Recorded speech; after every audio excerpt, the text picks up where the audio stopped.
누구 없어요? 살려주세요. 누구 없어요? 살려주세요. 이 소리는 늑대다. 위험해. 산속의 괴물이라 불리는 약초군 조무결. 산에서 죽어가는 여인을 발견합니다. 정신을 잃어가며 수연이 필사적으로 붙잡은 건 사내의 옷자락이었을까요? 아니면 마지막 삶의 희망이었을까요? 가문에서 지워진 규수와 세상을 등진 사내의 기한 인연 앞에 닥친 일들, 귀곡산의 눈보라가 이들의 비밀을 덮기 전 지금 확인해 보세요. 이야기 시작 전 구독과 좋아요 부탁드립니다. 그럼 오늘의 이야기 시작합니다. 강원도 깊은 산중에는 사람들이 감히 발걸음을 들이지 않는 골짜기가 하나 있었습니다. 흰 눈이 소복하게 쌓인 밤 산길 위에 한 처녀가 있었습니다. 곱게 빗어올린 머리칼은 눈바람에 흐트러져 얼굴을 덮었고 분홍빛, 비단치 마은 눈과 흙에 젖어 다리에 달라붙어 있었습니다. 저고리 고름은 어디선가 걸렸는지 반쯤 풀려 있었고 흰눈 속에서도 티가 날 만큼 고운 얼굴이었습니다. 그러나 지금 그 얼굴은 공포로 일그러진 채 떨리는 숨을 몰아쉬고 있었습니다. 곱고 가는 손가락 끝은 차가운 눈 속 바위를 짚다 이미 붉게 긁혀 있었지요. 끌려온 것이었습니다. 뒤에서 누군가 그녀의 등을 거칠게 밀쳤습니다. 처녀는 비명을 지르며 균형을 잃었습니다. 발목이 꺾이는 순간 몸이 앞으로 쏠리며 절벽 아래 눈 쌓인 비탈로 굴러 떨어졌지요. 손끝이 바위를 잡으려 했지만 닿는 겁마다 눈과 함께 미끄러진 것이었습니다. 흰눈이 얼굴 위로 소리 없이 내려앉고 손바닥에서 배어난 피가 눈 위에 붉게 번져 나갔습니다. 겨우 고개를 들자 절벽 끝에 검은 그림자 하나가 서 있었지요. 바람 소리에 섞인 목소리가 차갑게 내려왔습니다. 살아 돌아오면 안 된다. 그것이 내 운명이다. 그림자는 가차없이 몸을 돌려 사라졌습니다. 처녀는 겁에 질린 눈으로 어둠뿐인 산 위를 올려다 보았습니다.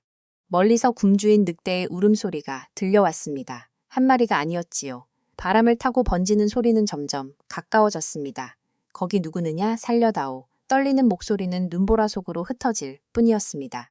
어둠을 가르고 밤길을 오르는 사내가 있었습니다. 약초꾼 조무결이었습니다. 등에는 약초 망태를 메고 허리춤에는 투박한 칼 하나가 차여 있었지요. 산 아래 마을 의원에게 급한 약초를 전해주고 되짚어 오르는 길이었습니다. 무결은 원래의 귀곡산 사람이 아니었습니다.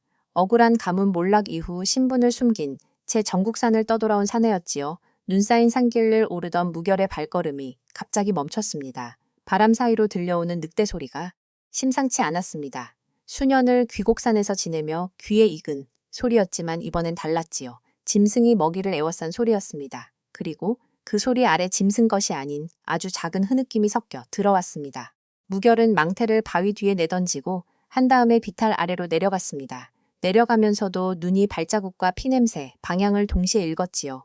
산에서 잔뼈가 굵은 사내였습니다. 늑대가 어느 방향에서 달려드는지 횃불을 어느 각도로 들어야 짐승 눈을 찌르는지 몸이 먼저 알고 있었습니다. 무결은 늑대 두 마리 사이 정중앙에 멈춰 섰습니다. 뒷걸음 질치지 않았지요. 오히려 천천히 한 걸음 더 앞으로 내뒤졌습니다. 횃불을 낮게 눕혀 불꽃이 짐승 코끝을 향하게 했습니다. 한 마리가 으르렁대며 옆으로 비켜서는 순간 무결은 이미 다른 한 마리 쪽으로 몸을 돌려 칼등으로 눈 위를 세게 내리쳤습니다. 쩔렁거리는 소리가 산골짜기를 울렸지요. 물러가라이 짐승놈들. 늑대 두 마리가 귀를 납작하게 눕히더니 눈빛에 압도된 늑대들이 기세를 살피다 끝내 숲속으로 달아났지요. 끝내 어둠 속으로 사라졌습니다. 무결은 칼을 거두고 횃불을 낮추었습니다.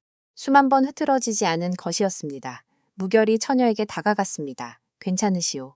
처녀는 다가오는 기척에 뒷걸음질 치려 했지만 다친 발목이 버텨주지 못했습니다. 무결이 얼른 어깨를 붙잡자 처녀는 본능처럼 그의 옷자락을 두 손으로 꽉 움켜잡았습니다. 살려주세요. 처녀는 떨고 있었지요. 이제 괜찮. 무결은 아무 말 없이 무릎을 꿇고 처녀를 품 안에 안았지요. 차가운 눈바람 속에서도 전해지는 사내의 온기에 처녀의 떨림이 조금씩 야사들었습니다. 한참 뒤 처녀 입술 사이로 가느다란 말이 새어나왔습니다. 버리지 마세요. 절대로. 그 말 끝에 고개가 툭 떨어졌습니다. 정신을 잃은 것이었습니다.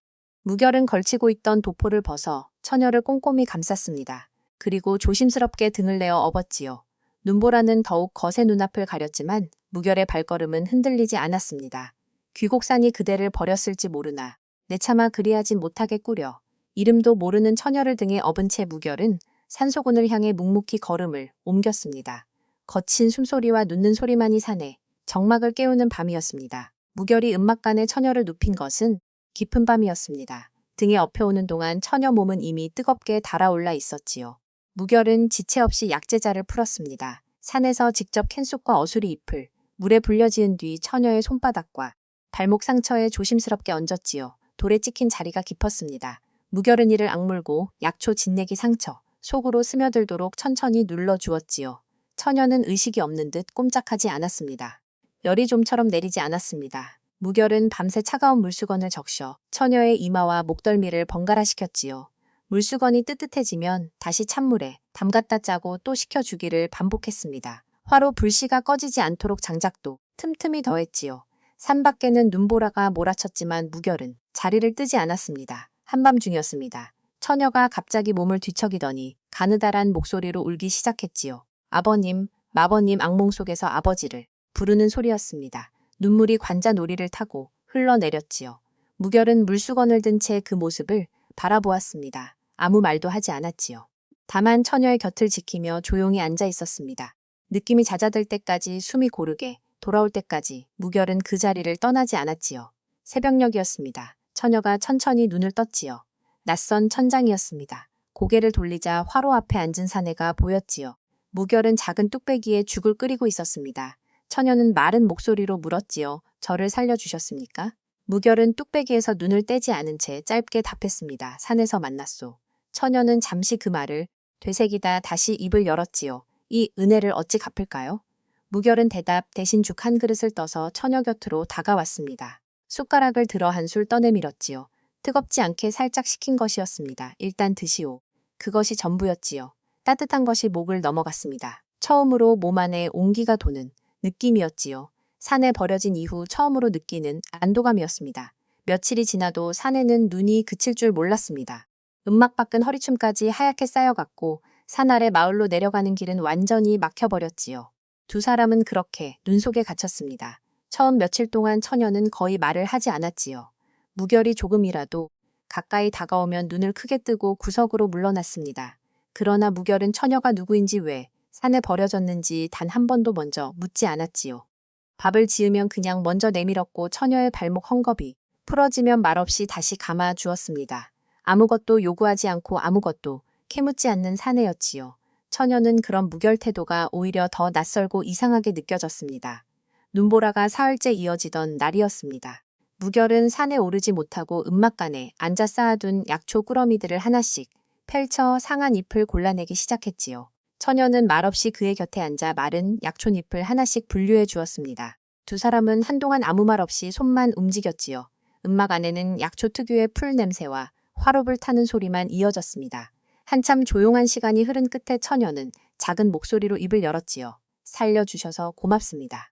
무결은 약초를 다듬던 손을 멈추지 않았습니다. 처녀는 손 위초를 내려다본 채 잠시 망설이다 천천히 덧붙였지요. 제 이름은 한수연입니다. 무결이 그제야 손을 멈췄습니다. 잠시 침묵이 흘렀지요. 조무결이요. 짧은 이름 한마디였습니다. 그러나 눈 덮인 운공기는 이상하리만치 따뜻해진 것이었지요. 그날 오후였습니다. 무결은 산도라지 하나를 수연 앞에 내밀었지요. 이것이 무엇인지 아시오? 수연은 고개를 저었습니다. 산도라지요. 기침이 심한 사람한테 쓰는 것이요. 수연은 눈을 크게 뜨고 들여다보며 속으로 되뇌었지요. 그날부터 무결은 눈보라가 이어지는 날이면 약초 하나씩을 꺼내 이름과 쓰임새를 알려주었습니다. 수연은 듣는 족족 입속으로 따라 외웠지요. 천문동, 삽주뿌리, 어수리 하루에 하나씩 쌓여가는 이름들이었습니다. 그렇게 한 주가 흘렀습니다. 어느 날 무결이 말없이 약초 그러미 하나를 수연 앞에 내밀었지요. 이번엔 눈 감고 맞춰보시오. 수연은 눈을 감고 코끝을 가까이 댔습니다. 냄새가 달랐지요. 삽주뿌리입니다. 무결이 손을 멈췄습니다. 맞았지요. 이번엔 비슷한 냄새의 약초 2가지를 나란히 내밀었습니다. 수연은 번갈라 냄새를 맡더니 하나씩 이름을 댔지요. 또 맞았습니다. 수연 자신도 신기했는지 손바닥 위 약초를 내려다보다 혼자 피식 웃었지요. 산에 버려진 이후 처음으로 나온 웃음이었습니다. 무결은 그 웃음을 보는 순간 손끝이 잠시 멈췄지요. 괜히 시선을 돌려 화로를 들여다 보았습니다. 참 이상한 눈을 가진 사람이요. 낮고 짧은 말이었지요. 수연은 그 말의 뜻을 알면서도 모른 척 약초만 내려다 보았습니다. 이름을 안 뒤로 두 사람 사이 침묵이 조금씩 달라졌습니다. 무겁지 않은 침묵이 되었지요. 수연 발목이 조금 나아지자 절뚝거리면서도 약초 묶는 일을 돕겠다고 나섰습니다. 무결은 위험하다며 말렸지요. 가만히 빚지는 건 더 불편합니다. 수연은 고개를 들어 그를 똑바로 바라보았습니다. 무결은 잠시 수연을 바라보다 더 이상 말리지 않았지요. 두 사람은 그때부터 운일을 나누어 했습니다. 무결이 무거운 것을 맡으면 수연은 섬세한 것을 맡았지요. 화로 앞에서 함께 마른 고구마를 나눠 먹는 날도 생겨났습니다. 처음엔 말없이 먹기만 했지만 어느 날부터인가 수연이 먼저 약초에 관한 것을 물어오기 시작했지요. 두 사람 사이 침묵이 조금씩 줄어드는 것이었습니다. 어느 오후였습니다. 수연이 약초 광주리를 옮기다 눈에 젖은 바닥에서 발이 미끄러졌지요. 몸이 앞으로 휘청이는 순간 무결이 재빨리 손을 뻗어 허리를 붙잡았습니다. 넘어지는 것을 간신히 막은 그 순간 두 사람 거리가 한 뼘도 되지 않았지요. 수연은 무결 얼굴이 그렇게 가까이 있다는 걸 그제야 알아챘습니다. 눈이 마주쳤지요. 둘 다 쉽게 거두지 못했습니다. 수연 눈빛 속에 놀람과 낯선 감정이 동시에 스쳐 지나갔지요. 무결 역시 손을 거두지 못한 채 한 박자 늦게 몸을 뒤로 물렸습니다. 괜찮으시오. 목소리는 평온했지만 성큼 운 밖으로 나가 찬 눈을 한 웅을시켰지요. 수연은 그 뒷모습을 한동안 바라보다 고개를 내리았습니다. 심장이 이상하게 빨리 뛰었지요. 산 첫날 밤 그 공포와는 전혀 다른 떨림이었습니다.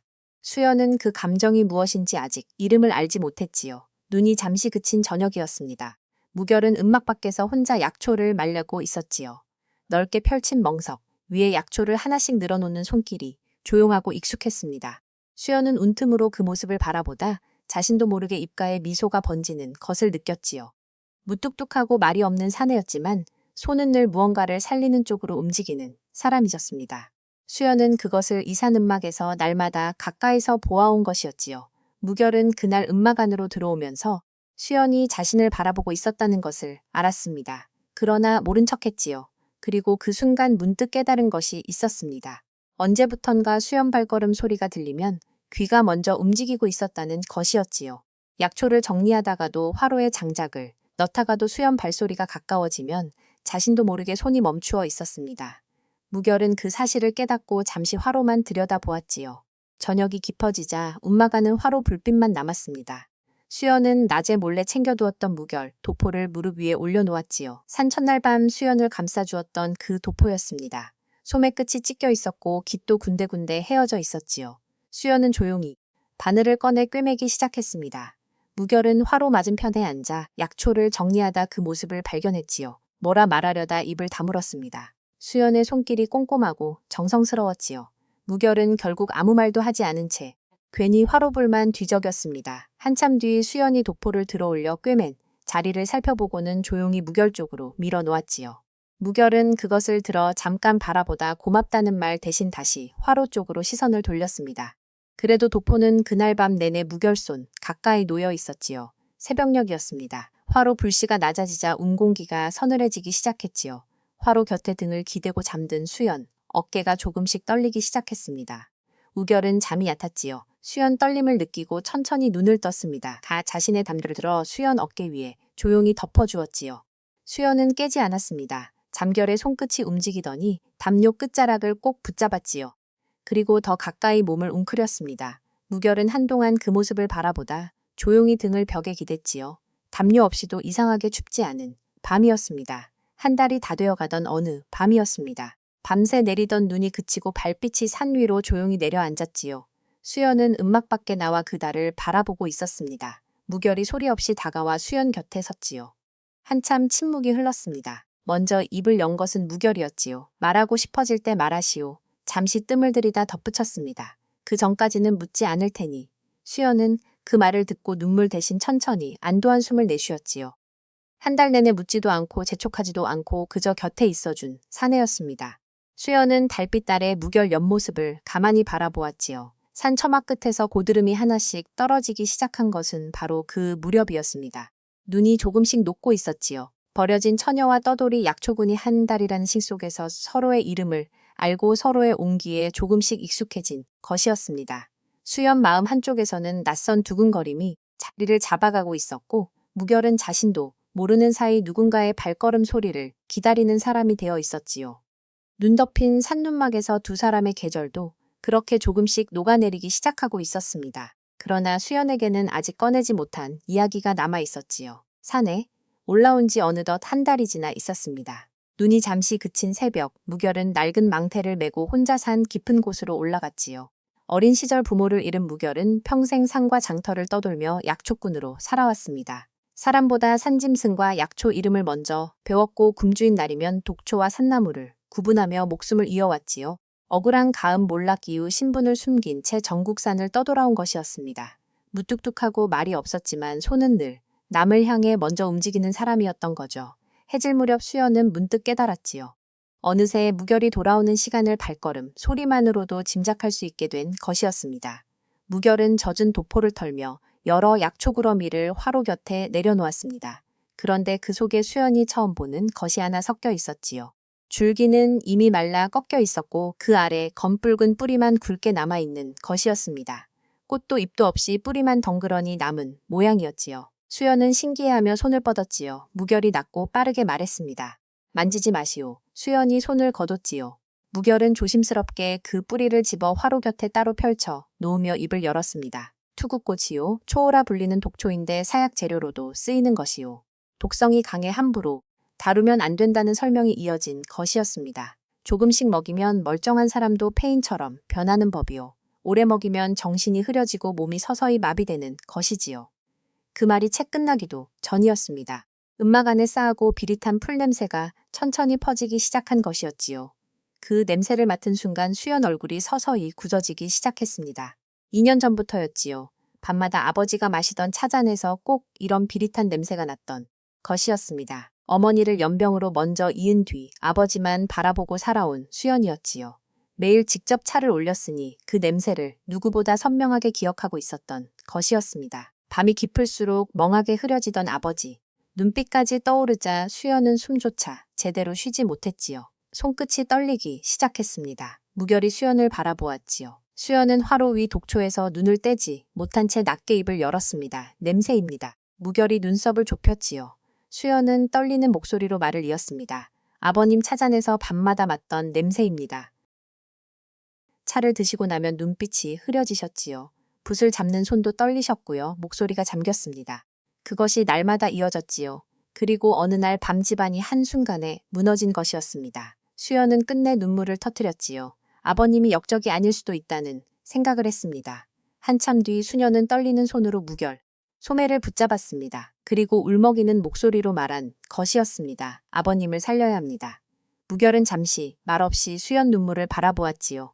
부모를 잃고 세상을 떠돌던 자신의 어린 시절이 문득 겹쳐드는 것이었습니다. 무결은 조용히 수연 손을 감싸 주었지요. 처음으로의 여인만큼은 끝까지 지켜야겠다고 마음먹은 것이었습니다. 잠시 후 무결이 낮은 목소리로 말했지요. 냄새로 독초를 구분하는 재주 함부로 드러내지 마시오. 수연이 눈물 젖은 눈으로 무결을 바라보았습니다. 독을 아는 자는 독을 가진 자로 의심받는 법이요. 무결은 말을 이었지요. 사람 앞에서는 절대 쓰지 마시오. 수연은 그 말의 무게를 느끼며 천천히 고개를 끄덕인 것이었습니다. 그것이 이 산에서 무결이 수연에게 처음으로 단단하게 당부한 규칙이었던 거죠. 그 규칙이 훗날 두 사람의 운명을 가르는 열쇠가 되리라는 것을 그때 두 사람은 아직 알지 못하는 일이었습니다. 혹독하던 겨울이 조금씩 물러가고 산에도 옅은 봄 기운이 스며들기 시작했습니다. 눈 녹은 자리마다 어린 풀잎들이 하나, 둘 얼굴을 내밀었지요. 그러나 수연 얼굴에는 여전히 깊은 그늘이 드리워진 것이었습니다. 아버지가 역적 누명을 쓴 채 죽었을지도 모른다는 생각이 그 마음을 짓누르고 있었지요. 수연은 밤마다 멍하니 화로불만 바라보다 조용히 눈물을 참켰습니다. 무결은 그런 수연 모습을 말없이 지켜보았지요. 며칠 뒤 길게 내리던 눈이 그치고 산 위로 드물게 따뜻한 햇살이 비쳤습니다. 무결은 수연에게 조용히 말했지요. 산에 오르시겠소. 수연이 고개를 들었습니다. 계속 음막 안에만 있으면 마음까지 병드는 법이요. 처음엔 망설이던 수연도 끝내 무결 뒤를 따라 나선 것이었습니다. 계곡물 소리가 겨울보다 훨씬 부드럽게 들려왔지요. 눈 녹은 흙 위로 이은 봄 산나물들이 파릇하게 고개를 내밀고 있었습니다. 우결은 걸음을 늦추며 이름 모를 약초들과 산나물 이야기를 하나씩 들려주었지요. 수연은 처음으로 조금씩 굳어있던 표정을 풀기 시작한 것이었습니다. 산길 깊숙한 곳에서 두 사람은 늙은 신만이 박노인을 만났습니다. 덥한 수염 아래 눈음이 깊은 노인이었지요. 박노인은 두 사람을 보며 웃었습니다. 눈 녹는 봄산은 사람 마음도 풀어주는 법이지. 박노인은 수염을 쓸어내리며 낮게 말했습니다. 이상 깊은 계곡에는 오래전부터 영험한 삼이 자란다는 이야기가 내려오지 내 평생 찾지 못했지만 무결은 피식 웃었지요. 노인장 산삼이 그리 쉽게 나타나면 10만이 팔자가 어디 있겠소? 박노인은 고개를 저으며 중얼거렸습니다. 웃지 마시오. 오늘 상기운이 영심상치 않으니 무결은 대구 없이 앞장섰지요. 박노로인은 그 뒤를 따르면서도 연신주의를 두이번거렸습니다. 세 사람은 안개 낀 계곡 안쪽으로 천천히 발걸음을 옮겼지요. 계곡 깊숙한 바위 틈 아래에서 수연 눈길이 문득 멈췄습니다. 눈 녹은 흙 사이로 붉은 열매 하나가 햇빛 아래 희미하게 흔들리고 있었던 것이었지요. 가까이 다가간 수연은 5갈래로 뻗은 오염잎을 발견하고 숨을 삼켰습니다. 무결이 그 자리로 다가오다 순간 표정이 굳었지요. 그는 말없이 무릎을 꿇었습니다. 숨조차 죽인 채 작은 호미로 흙을 조금씩 조심스럽게 걷어낸 것이었지요. 얼어붙었다 막 풀리기 시작한 흙 아래에서 아이 손가락만 한 굵기에 산삼 뇌두가 천천히 모습을 드러냈습니다. 뇌두마다 마디가 촘촘히 새겨져 있었지요. 수백 년의 세월이 담긴 것이었습니다. 박노인은 눈을 크게 뜬 채 그대로 무릎을 꿇었습니다. 떨리는 목소리가 터져 나왔지요. 신봤다. 긴 겨울 끝 모두가 굶주림과 죽음만 이야기하던 때였습니다. 그런데 산 가장 깊은 곳에서 천종산삼이 찬란한 자태를 드러낸 것이었지요. 박노인은 하늘이 내린 동삼이 틀림없다며 연신 감탄했습니다. 놀랍게도 그 주변으로 또 다른 산삼줄기들까지 모습을 드러내기 시작했지요. 수연은 눈앞 광경이 믿기지 않아 숨조차고 바라보았습니다. 하지만 무결은 욕심내어 캐지 않았지요. 먼저 눈 녹은 땅 앞에 조용히 절을 올린 것이었습니다. 살리라고 내려준 목숨이라면 함부로 쓰지 않겠습니다.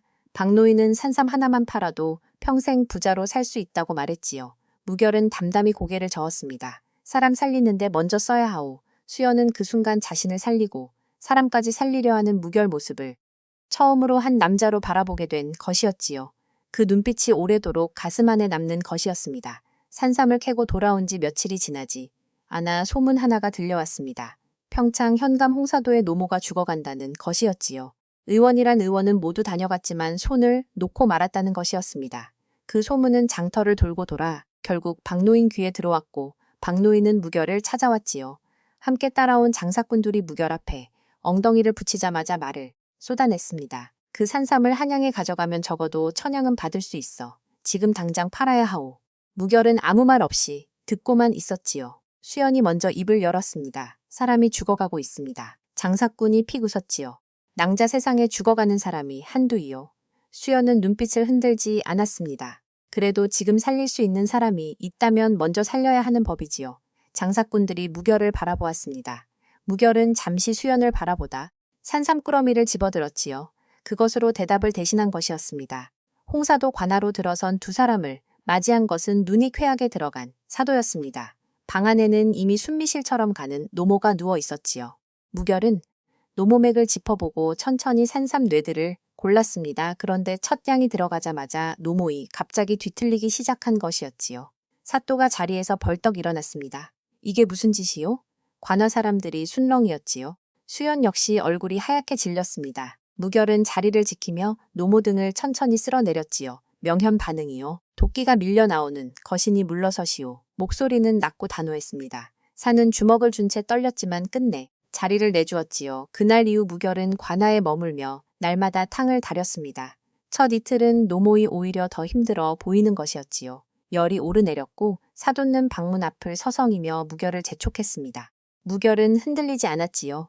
도끼가 빠져나오는 것이요. 멈추면 안 됩니다. 수연은 밤마다 무결족제 앉아 약다리는 것을 도왔습니다. 사흘째 되던 날 밤이었지요. 노모가 처음으로 땀을 흘리기 시작한 것이었습니다. 무결은 그 땀을 닦아들이며 조용히 고개를 끄덕였지요. 닷새가 지나자 노무가 미음을 받아 삼켰습니다. 일회째 되던 아침이었지요. 노무가 눈을 뜨고 사또 손을 가만히 잡은 것이었습니다. 사또는 노모 손을 붙잡은 채 한동안 아무 말도 못했지요. 이윽고 고개를 들었을 때 눈가가 깊이 붉어져 있었습니다. 수연도 그제야 이래만에 처음으로 가슴을 쓸어내린 것이었지요. 홍사는 무결 앞에 거액을 내려놓았습니다. 이 은혜를 어찌 갚겠소. 무결은 손을 저었지요. 수연이 앞으로 나섰습니다. 돈은 필요 없습니다. 사토가 눈을 들었지요. 무결이 먼저 입을 열었습니다. 무결은 수연을 바라보지도 않은 채 담담하게 말을 이었습니다. 사람 아버지가 역적 누명을 쓰고 돌아가셨소. 억울함이 있다면 사도께서 살펴봐 주시는 것 그것으로 충분하오.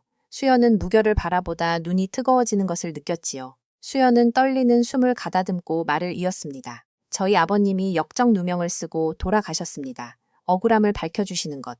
그것이 저희가 바라는 전부이지요. 홍사또는 굳은 얼굴로 침묵했습니다. 관아일에 함부로 손을 댔다가는 자신에게도 불똥이 튈 수 있는 일이었지요. 수연은 고개를 숙이지 않았습니다. 산은 그 눈빛을 오래 바라보다 천천히 입을 열었지요. 비밀리에 알아보리다. 그것이 전부였습니다. 그러나 수연에게는 충분한 말이었지요. 관아를 나서는 길이었습니다. 무결이 먼저 걸음을 옮겼지요. 수연은 그 뒷모습을 바라보며 걸음을 멈췄습니다. 돈도 마다하고 사람을 먼저 살리고 그리고 아무 말 없이 수연 아버지 일까지 나선 사내였지요. 수연은 그 등을 바라보다 조용히 마음속으로 다짐한 것이었습니다. 어디까지든지 사람 곁에 있겠다고, 끝까지 함께하겠다고. 봄바람이 두 사람 사이를 조용히 지나갔지요. 홍사또가 비밀리에 수연 아버지 일을 살피기로 했다는 소식이 전해지자 두 사람은 처음으로 앞을 바라볼 수 있게 된 것이었습니다. 그러나 해결해야 할 일이 하나 남아 있었지요. 남은 산삼을 어떻게 보관하느냐는 것이었습니다. 당시 약재상들조차 귀한 산삼은 오래 두지 못하고 썩히기 일쑤였지요. 수연은 무결 앞에 앉아 조용히 말했습니다. 이대로 한꺼번에 팔아버리면 한 번 돈은 벌 수 있어도 오래 살아남진 못합니다. 무결은 잠자고 들었지요. 산삼을 얇게 저며 말린 뒤 오래 보관하는 방법을 찾아야 합니다. 무결은 고개를 끄덕인 것이었습니다. 그러나 첫 시도는 처참하게 실패한 것이었습니다. 며칠 지나지 않아 약재의 습기가 차고 검은 곰팡이까지 피어난 것이었지요. 수연은 밤새 상한 산삼을 붙들고 눈물을 삼켰습니다. 무결은 말없이 상한 약재를 모두 치웠습니다. 그리고 조용히 말한 것이었지요. 다시 찾으면 됩니다. 짧은 말이었지만 수연은 그 말에 기대어 다시 일어선 것이었습니다. 두 사람은 약재의 습기를 잡기 위해 산속 숭마를 찾아다녔습니다. 무결은 눈길을 몇 번이나 미끄러지면서도 무거운 참수 자르를 직접 짊어지고 돌아왔지요. 수연은 한 노파 약초군에게서 솔잎이 습기를 막는데 도움이 된다는 말을 듣고 직접 산을 뒤졌습니다. 차가운 새벽마다 두 사람 손끝은 솔진액과 흙먼지로 거칠러져 갔지요. 무결은 결국 약재를 위한 황토방을 새로 짓기로 결심한 것이었습니다.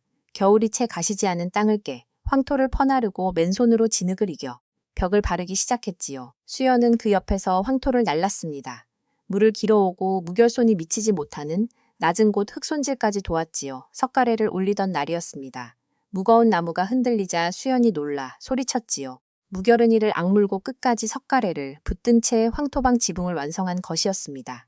며칠 뒤 숲과 솔잎 황토벽으로 습기를 잡은 약재방이 완성되었습니다.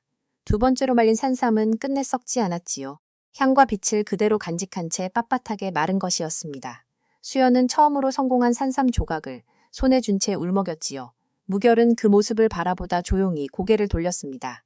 그날부터 약재방은 장터에 퍼지기 시작하면서 약재방 약재는 몇 달이 지나도 약효가 살아있다는 소문도 함께 번져나갔지요.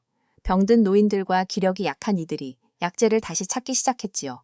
장터 사람들이 줄을 서기 시작한 것이었습니다. 수연은 장부를 쓰기 시작했고 무결은 산에서 약초를 캐며 물량을 맞췄지요. 처음 하루 벌리는 겨우 쌀 한 말 사기 어려운 수준이었습니다. 하지만 몇 달 뒤에는 쌀스무가 많이 값이 모이기 시작한 것이었지요. 떠돌이 아이들과 굶주이던 백성들도 하나둘 약재방일을 돕기 시작했습니다. 수연이 장부를 맡고 무결이 약재를 책임지고 아이들이 산나무를 말리는 작은 공동체가 만들어진 것이었지요. 황토방 완성 어느 날 저녁이었습니다. 무결은 새로 만든 약재방 현판 앞에 멈춰서 조용히 입을 열었지요. 산에서 시작했으니 귀곡당이라 부르면 되겠소. 수연은 잠시 현판을 바라보다 붓을 들었습니다. 귀신 귀 대신 귀할 귀자를 천천히 적은 것이었지요. 무결이 뜻을 묻듯 바라보았습니다. 수연은 따뜻한 눈빛으로 약재방 안 사람들을 돌아보았지요. 버려졌던 저도 여기서 살아났습니다. 죽어가던 사람들도 이 약재로 다시 살아나고 있지요. 수연은 붓을 내려놓으며 말을 이었습니다. 그러니 이곳은 귀신의 골짜기가 아니라 귀한 목숨을 살리는 골짜기여야 합니다. 잠시 말이 없던 무결 입가에 드물게 미소가 번진 것이었지요. 그는 완성된 현판을 직접 들어 올렸습니다. 봄바람 사이로 세 글자가 조용히 모습을 드러낸 것이었지요. 그날 이후 사람들은 죽음의 산이라 불리던 그곳을 사람 살리는 약재방이 있는 산으로 다시 부르기 시작했습니다. 귀곡당 이름이 강원도 장터 곳곳에 퍼져나가던 초여름이었습니다. 산삼탕 덕에 살아났다는 노인들 이야기, 귀한 약재를 오래 보관하는 약재방이 생겼다는 이야기가 입에서 입으로 번진 것이었지요. 그 소문은 강원도를 넘어 한양까지 닿았습니다. 그리고 한양 어느 곳에서 그 소문을 들은 자가 있었지요. 윤병도였습니다. 수연 숙부이자 수연을 산에 버린 장본인이었지요. 수연이 살아있다는 사실에 윤병도, 얼굴이 순식간에 굳어진 것이었습니다. 윤병도는 지체하지 않았지요. 며칠 뒤 포졸셋이 귀곡당 앞 장터에 모습을 드러낸 것이었습니다. 그들은 수연을 가리키며 목소리를 높였지요. 저 여인은 한양에서 도망친 노이다. 당장 끌고 가겠다. 장터 사람들이 순렁이었습니다.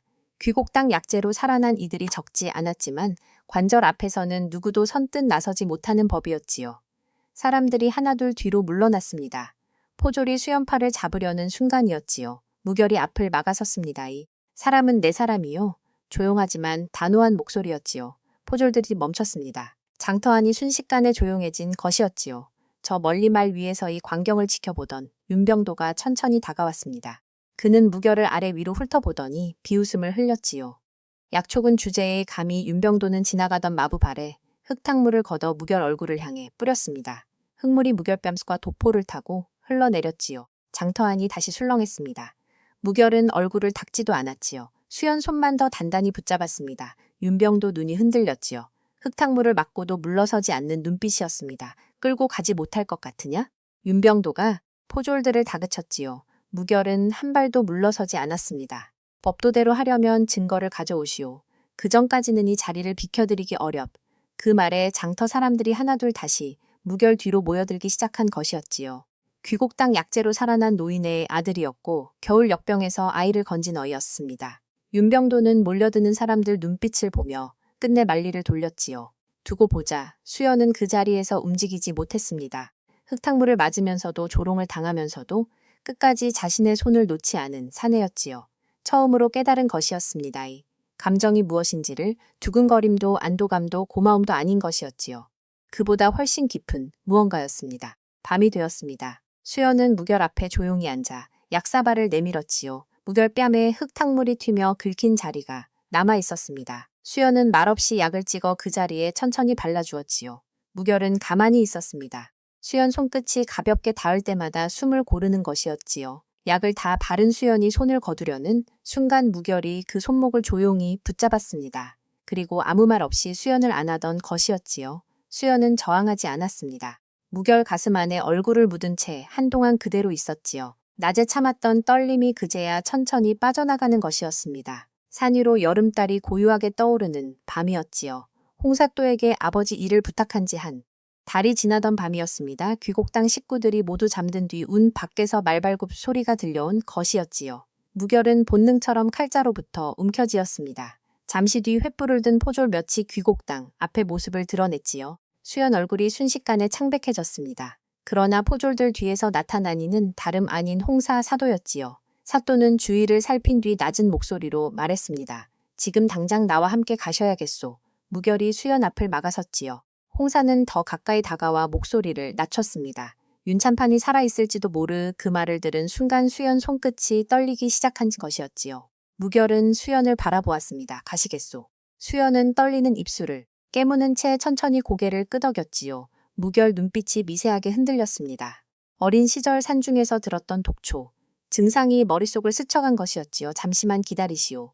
무결은 급히 약재방 안으로 들어갔습니다. 잠시 뒤 산삼뇌두와 해독 약초, 꾸러미를 직접 챙겨 들고 나온 것이었지요. 수연 어깨에 도포를 둘러준 뒤 함께 걸음을 옮겼습니다. 봄안개가 내려앉은 깊은 밤길을 지나 일행은 관아 뒤편 nak은 별채로 향했지요. 홍사또는 걸으며 설명했습니다. 비밀 조사 중 관아 근처에 수상한 죄인이 숨겨져 있다는 사실을 알아냈다는 것이었지요. 조선 법도상 영모 같은 중죄는 죄인, 자백 없이는 쉽게 처형할 수 없는 법이었습니다.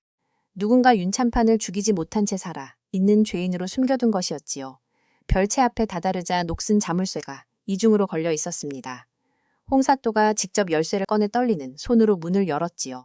삐걱거리는 문틈 사이로 곰팡이와 썩은 약 냄새가 한꺼번에 쏟아져 나왔습니다. 어둠 속에 쇠사슬에 묶인 채 웅크리고 앉아있는 한 사내가 보였지요. 수연은 그 얼굴을 보는 순간 숨이 멎습니다. 영모 혐의로 끌려간 뒤 사라졌던 아버지 윤찬판이었지요. 그러나 그는 이미 사람의 형체만 남은 폐인에 가까운 것이었습니다. 초점 잃은 눈빛은 허공만 헤매고 누가 다가가자 짐승처럼 몸을 떨며 알아듣지 못할 소리만 내뱉었지요. 수연은 아버지를 끌어안은 채 그대로 무너져 오열했습니다. 아버님 돌아가신 줄만 알았습니다. 이렇게 살아 계셨습니까? 그것도 모르고 이제야 왔습니다. 목이 메어 말을 잇지 못했지요. 무결 또한 이을 악문채 차마 시선을 떼지 못하는 것이었습니다. 그 순간 무결 코끝에 익숙한 싸한 냄새가 스쳤지요. 윤찬판 숨결 사이에 밴 독초 기운이었습니다. 무결 얼굴이 굳어졌지요. 초독입니다. 수연 역시 찾아내서 맡았던 바로 그 냄새임을 깨달은 것이었습니다. 무결은 낮게 말했지요. 누군가 오랫동안 조금씩 먹여 정신을 망가뜨린 것이요. 5달이면 사람 혼도 무너뜨릴 수 있는 시간이지요. 수연은 흐느끼며 아버지 얼굴을 두 손으로 감쌌습니다. 무결은 지체하지 않았지요. 산삼내두와 해독 약초 꾸러미를 꺼내 화로 앞에 앉았습니다. 도끼가 한꺼번에 치밀 수 있다며 아무도 가까이 오지 못하게 막은 것이었지요. 밤새 묵직한 약재 냄새와 화불타는 소리만 별 안을 채웠습니다. 무결은 윤찬판 맥과 숨소리를 쉬지 않고 살피며 탕을 다렸지요. 첫 양이 들어가자 윤찬판 몸이 경련처럼 뒤틀리기 시작했습니다. 관아 사람들이 놀라 뒤로 물러났지요. 수연은 겁에 질린 채 아버지 손을 꼭 붙들었습니다. 무결은 끝까지 윤찬판 몸을 붙잡고 등을 두드리며 숨이 막히지 않게 버텼지요. 그렇게 며칠 동안 열과 경련 헛소리가 반복되었습니다. 수연은 밤새 아버지 곁을 지켰지요. 그리고 1회째 되던 새벽이었습니다. 윤찬판이 갑자기 검붉은 독혈을 토해낸 것이었지요. 무결은 그 모습을 보며 처음으로 길게 숨을 내쉬었습니다. 수연은 아버지 손을 잡은 채이 말을 맞대고 소리 없이 울었지요. 윤병도가 관아에 들어서던 날이었습니다. 포졸이 앞을 열어주기도 전에 스스로 문을 밀고 들어온 것이었지요. 50에 가까운 나이였지만 등이 곱고 걸음이 느리던 자였습니다. 죄인을 부른 자리가 아니라 마치 손님으로 초대받은 사람처럼 그는 관화한 가운데 자리를 잡고 여유롭게 주위를 한번 둘러보았지요. 그 눈빛은 이미 자리에서 무슨 일이 벌어질지 모두 알고 있다는 듯 차가웠습니다. 아전 몇이 시선을 피하고 뒤로 물러나는 것이 보였지요. 윤병도가 미리 손을 써둔 자들이었습니다. 관아 분위기가 처음부터 묘하게 흔들리는 것이었지요. 홍사또가 자리에 앉은 채 입을 열었습니다. 윤병도, 윤찬판 대감 아우되는 자이지. 윤병도는 고개를 한번 까딱꼈지요. 그렇토이다 사도. 목소리에 납작함이 없었습니다. 홍사또의 물음에 답하는 자리임에도 불구하고 오히려 내려다보는 듯한 어조였지요. 홍사또는 다음 말을 꺼냈습니다. 이 자리에 그대를 부른 것은 윤찬판, 대감을 둘러싼 사건 때문이요. 윤병도는 그 말을 듣고 피식 웃었지요. 사도 죄인의 사건을 다시 들추자 하시는 것이요. 이미 조정에서 결론이 난 일이 아닙니까? 뻔뻔한 것이었습니다. 관화 항공기가 묘하게 변하기 시작했지요. 수연은 그 자리 한쪽에서 있었습니다. 떨리는 손을 소매 안에 감춘 채 이를 안물었지요. 윤병도는 수연을 발견하자 눈을 가늘게 뜨더니 코웃음을 쳤습니다. 버려졌다 살아난 계집말에 관아가 흔들리는 것이요. 그것이 전부가 아니었지요. 윤병도는 관아 안을 한번 후보며 목소리를 높였습니다. 처자가 어디 있다 나타났는지는 모르겠지만 역적 죄인의 딸이 떠드는 마르리 관아에서 귀담아 들어야 하는 것이요. 아전 며칠 눈치를 보며 고개를 숙이는 것이었지요. 윤병도가 매수한 자들이 조금씩 분위기를 흔들기 시작했습니다. 홍사는 말없이 앉아 있었지요. 윤병도의 입이 다시 열렸습니다. 그 겨울산에서 그냥 죽었어야 했다. 관화 안공기마저 싸늘하게 얼어붙는 것이었지요. 아무렇지 않게 내뱉은 말이었습니다. 조카를 산에 버렸다는 사실을 스스로 입 밖에 낸 것이었지요. 그러나 윤병도는 그것조차 두려워하지 않는 듯 눈 하나 깜빡이지 않았습니다. 오히려 수연을 내려다보며 입꼬리를 비틀었지요. 수연은 그 말을 들으며 주먹을 꽉 쥐었습니다. 숙부가 아니었지요. 사람을 죽음으로 내몬 자였습니다. 수연은 고개를 숙이지 않았지요. 오히려 차갑게 윤병도를 올려다보며 입을 열었습니다. 그 주둥이 어디 오늘은 끝까지 놀려보십시오. 짧고 담담한 말이었지요. 윤병도 눈이 잠깐 흔들렸습니다. 바로 그 순간이었지요. 관아밖이 소란스러워지며 포졸들 발걸음, 소리가 가까워졌습니다. 관아문이 천천히 열렸지요. 포졸 둘에게 양쪽을 부축받은 한 사내가 느릿느릿 안으로 들어섰습니다. 초췌하게 마른 얼굴이었지요. 다리가 온전치 않은 걸음마다 흔들렸습니다. 그러나 눈빛만큼은 살아있는 것이었지요. 관화한 사람들이 그 얼굴을 확인하며 술렁이기 시작했습니다. 윤찬판이었지요. 5달 동안 별 어둠 속에 갇혀 폐인처럼 지내던 그가 사람들 앞에 모습을 드러낸 것이었습니다. 정신이 완전히 나간 것 아니냐? 뒤에서 누군가 수근거렸지요. 윤병도는 한 박자 굳었습니다. 그러나 이내 표정을 정리했지요. 하사또 이것이 증거라 하시는 것이요. 그는 오히려 홍사또를 향해 목소리를 높였습니다. 정신이 나간 죄인의 헛소리들이 관아에서 증거로 삼겠다는 것이요. 관아한 분위기가 또다시 흔들렸지요. 윤병도가 매수해둔 아전들이 조용히 고개를 끄덕이는 것이 보였습니다. 윤참판 역시 아직 몸이 완전히 회복되지 않아 말을 길게 잇지 못했지요. 수연은 아버지를 바라보다 눈이 뜨거워지는 것을 느꼈습니다. 무결도 조용히 수연 곁에 서 있었지요. 그때 무결이 아무 말 없이 앞으로 걸어 나왔습니다. 만나 한가운데 작은 화로를 피우고 약탕기를 올려놓은 것이었지요. 사람들이 어리둥절한 눈빛으로 바라보았습니다. 무결은 말없이 초옷뿌리와 해동 약초를 꺼내 사람들 앞에 펼쳐 보였지요. 그리고 낮고 천천히 입을 열었습니다. 독을 가장 잘 아는 자는 결국 그 독을 가장 두려워하는 법이지요. 관화안이 조용해졌습니다. 무결은 더 말하지 않았지요. 수연이 그 자리에서 천천히 걸어 나왔습니다. 손에는 차잔 하나가 들려 있었지요. 수연은 윤병도 앞에 그것을 조용히 내려놓았습니다. 은은한 약초 향 속에 싸하고 비릿한 냄새가 아주 희미하게 섞여 있는 것이었지요. 수연은 윤병도를 똑바로 바라보며 말했습니다. 아버님께 2년 동안 올리던 차와 같은 향입니다. 잠시 뜸을 들인 뒤 말을 이었지요. 결백하시다면 직접 드셔보십시오. 관안이 숨을 멈춘 것이었습니다. 윤병도는 한 박자 굳어졌지요. 그러나 이내 콧방귀를 끼며 차잔을 향해 손을 뻗었습니다. 이런 계략에 내가 넘어갈 것 같소. 말은 그렇게 했지만 손끝이 미세하게 떨렸지요. 관화한 사람들이 그 손끝을 놓치지 않았습니다. 윤병도는 억지로 차잔을 집어들었지요. 그러나 차잔이 입술에 닿기도 전이었습니다. 떨리는 손에서 미끄러진 차잔이 바닥에 떨어져 산산조각 난 것이었지요. 물이 사방으로 튀었습니다. 관화안이 술렁이었지요. 윤병도의 발 아래 깨진 차잔 조각이 오러져 있었습니다. 그 광경을 관아안 모든 사람들이 목격한 것이었지요. 바로 그때였습니다. 윤참판이 부축하던 포조를 밀어내고 떨리는 몸으로 자리에서 일어섰습니다. 흐릿하던 눈빛이 윤병도를 향해 천천히 모였지요. 두 형제의 눈이 마주쳤습니다. 윤참판은 한동안 말을 잇지 못했지요. 목구멍에서 무언가가 차오르는 듯 입술만 떨렸습니다. 이윽고 갈라진 목소리가 새어나왔지요. 병도야 이름을 부른 것이었습니다. 나이든 형이 어린 동생을 부르듯 낮고 지친 목소리였지요. 나이든 형이 어린 동생을 부르듯 낮고 지친 목소리였지요. 어릴 때 내가 굶으면 내 밥을 덜어주었다. 내가 아프면 밤새 곁을 지켰다. 윤병도는 시선을 피했습니다. 윤참판은 그 모습을 바라보다 짧게 웃었지요. 웃음인지 울음인지 알 수 없는 소리였습니다. 그 형한테 내 놈이 독을 탔지 않았느냐?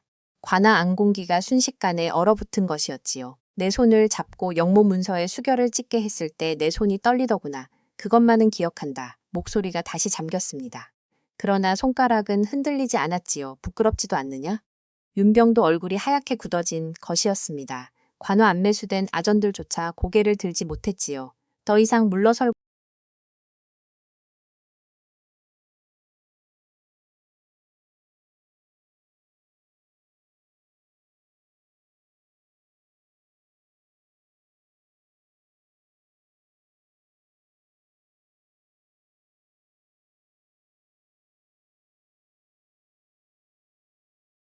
곳이 없어진 윤병도 이마에서 식은땀이 흘러내렸습니다. 그제야 태어남이 무너지기 시작한 것이었지요. 홍사또가 자리에서 천천히 일어섰습니다. 그 눈빛은 처음부터 지금까지 모든 것을 지켜보아 온 사람의 눈빛이었지요. 사또는 윤병도를 향해 낮고 묵직하게 말했습니다. 영모를 꾸민 것도 모자라 죄인을 5달이나 몰래 감금했단 말이냐? 그리고 관을 뒤흔들 듯 책상을 손바닥으로 내리쳤지요. 페인으로 만들어 다시 거짓자배까지 시키려 했느냐? 관아안 사람들. 얼굴에 충격과 분노가 한꺼번에 번져나갔습니다. 홍사는 곧바로 별고를 수색하라고 명령했지요. 포졸들은 별 안에서 쇠사슬과 독초 찌꺼기, 윤참판을 감시하던 기록들까지 발견한 것이었습니다. 그 물증들이 관아 한가운데 쌓였지요. 관 밖까지 소식이 번지자 백성들이 몰려들기 시작했습니다. 사람을 짐승처럼 가둬놨다. 분노가 터져 나왔지요. 윤병도는 그제야 무릎을 꿇고 살려달라 애원하기 시작했습니다. 그러나 이미 아무도 그 말을 듣는 자가 없었지요. 홍사는 선언했습니다. 윤병도의 모든 재산을 몰수하고 유배에 처하겠다. 관련된 아전들 역시 낱낱이 다스릴 것이다. 관안이 떠나갈 듯 술렁지요. 수연은 끌려나가는 윤병도를 바라보았습니다. 마지막으로 입을 열었지요. 독으로 사람을 죽이려 한 자는 결국 그 독에 스스로 먹히는 법입니다. 차갑고 담담한 말이었습니다. 윤병도는 수연을 돌아보았지요. 그러나 아무 말도 하지 못했습니다. 포졸들이 그를 끌고 나가자 관박 백성들 사이에서 분노 섞인 탄식과 환호가 뒤섞여 터져 나왔지요. 수연은 그제야 다리에 힘이 풀렸습니다. 무결이 조용히 그 곁에 섰지요. 수연은 무결 어깨에 얼굴을 묻었습니다. 무결은 아무 말 없이 수연 손을 더 단단히 감싸준 것이었지요. 산에서 시작된 길고 차가운 악몽이 마침내 끝을 향해 가기 시작하는 것이었습니다. 윤병도 유배 소식이 내려지던 날, 강원도 장터와 마을마다 그의 악행이 빠르게 퍼져나갔습니다. 백성들은 하늘이 벌을 내렸다며 통쾌했지요. 귀곡당 앞에는 다시 사람들 발길이 끊이지 않는 것이었습니다. 홍사또는 윤참판의 영모 누명을 공식적으로 거두고 억울함을 바로잡았음을 선포했지요. 관은 몰수되었던 가문의 재산과 양반, 신분 역시 돌려주었습니다. 강원도 하늘 아래 긴 겨울이 마침내 끝난 것이었지요. 윤참판은 몸이 완전히 회복되지는 못했지만 맑아진 눈빛으로 수연과 무결을 바라보았습니다. 그는 무결 손을 두 손으로 붙잡았지요. 내 딸 목숨뿐 아니라 내 혼까지 살려주었소. 그리고 깊이 고개를 숙였습니다. 무결은 어색한 듯 고개를 돌렸지요. 수연은 그런 무결을 바라보다 조용히 미소를 지었습니다. 윤참판이 다시 입을 열었지요. 이 사람이 내 사위요 짧고 분명한 말이었습니다. 무결 기불이 붉어졌지요. 수연은 고개를 숙이며 웃음을 감추었습니다. 귀곡당은 이후 더 크게 성장하기 시작했지요. 수연은 장부와 거래를 맡고 무결은 산삼과 약초 유통을 책임졌습니다. 떠돌이 아이들은 약재를 말리고 글을 배우기 시작했지요. 처음으로 제 이름을 갖게 된 아이들이었습니다. 굶주리던 백성들과 병든 노인들도 귀곡당 일을 하며 새 삶을 얻은 것이었지요. 봄철 역병까지 돌자 귀곡당 산삼탕은 수많은 백성 목숨을 살렸습니다. 사람들은 더 이상 귀곡산을 죽음의 산이라 부르지 않았지요. 귀한 생명을 살리는 산이라며 귀곡당 이름을 입에 올리기 시작한 것이었습니다. 몸을 회복한 윤참판도 귀곡당이를 거들었지요. 환양 시절 인맥과 관청 경험을 살려 귀곡당 약재가 관아와 의원에 정식 납품될 길을 열어주었습니다. 귀곡당 명성은 강원도를 넘어 한양 양반가와 의원들 사이에서도 빠르게 퍼져나간 것이었지요. 무결과 수연은 귀곡산 아래 넓은 터를 사들였지요. 낯은 운 대신 커다란 기와집을 올리기 시작했습니다. 무결이 직접 목재를 나르고 석가래를 올렸지요. 수연은 설계 장부를 정리하고 인부들에게 따뜻한 밥을 챙겼습니다. 윤참판은 새판에 직접 붓골씨를 써 내려갔지요. 기와집이 완성되던 날이었습니다. 수연은 아버지 손을 잡고 새집 대문 안으로 천천히 모셔 들어갔지요. 윤참판은 한참 동안 넓은 마당과 기와지붕을 바라보다 끝내 눈시울을 붉혔습니다. 나 무너졌다고 생각했는데 목이 메웠지요. 내가 다시 이런 집 문턱을 밟게 되는구나. 수연은 말없이 아버지 손을 꼭 붙잡았습니다. 귀곡당 아이들이 넓은 마당을 뛰놀며 웃음소리를 쏟아냈지요. 떠돌이였던 이들이 처음으로 제 집을 갖게 된 날이었습니다. 어느 봄날 저녁이었지요. 기와집 마당 위로 붉은 노을이 길게 내려앉았습니다. 수연은 마루 끝에 앉아 장부를 정리하다 조용히 걸어오는 무결을 바라보았지요. 무결은 손바닥 위에 붉은 산열매 하나를 올려 수연에게 내밀었습니다. 이제야 사람 사는 집 같군. 수연은 눈시 붉어진 채 작게 웃었지요. 그러게요. 이젠 돌아갈 곳이 생겼네요. 무결은 수연 손을 천천히 감싸주었습니다. 그리고 조용히 수연을 안아들었지요. 이제 행복하게만 삽시다. 한때 버려졌던 여인과 세상을 떠돌던 약초군이 어느새 서로의 집이 된 것이었습니다. 따뜻한 봄바람 사이로 약초향과 사람, 웃음이 함께 퍼져나갔지요. 우리 조상들은 사람을 속인 돈은 무너지고 사람을 살린 지혜는 세워진다고 했습니다. 윤병도는 도구로 형을 무너뜨리려 했지만 결국 그 독에 스스로 먹혔고 버려진 산에서 사람을 살리기 시작한 수연과 무결은 끝내 조선 팔도가 기억하는 이름이 된 것이었지요. 이것이 바로 우리 조상들이 말하던 인과응보가 아니겠습니까? 여러분께 여쭤보고 싶습니다. 살면서 진심으로 누군가를 살렸다고 느낀 순간이 있으셨습니까? 아주 작은 것이라도 좋습니다. 따뜻한 밥 한 그릇이었든 건네말 한 마디였든 그 이야기를 댓글에 남겨주신다면이 이야기꾼에게 큰 힘이 될 것이옵니다. 오늘 이야기 재미있으셨나요? 좋아요와 구독으로 마음을 전해주세요. 늘 이야기 살펴봐 주셔서 진심으로 감사드립니다. 하루를 편안하게 마무리하시고 오늘도 행복하세요.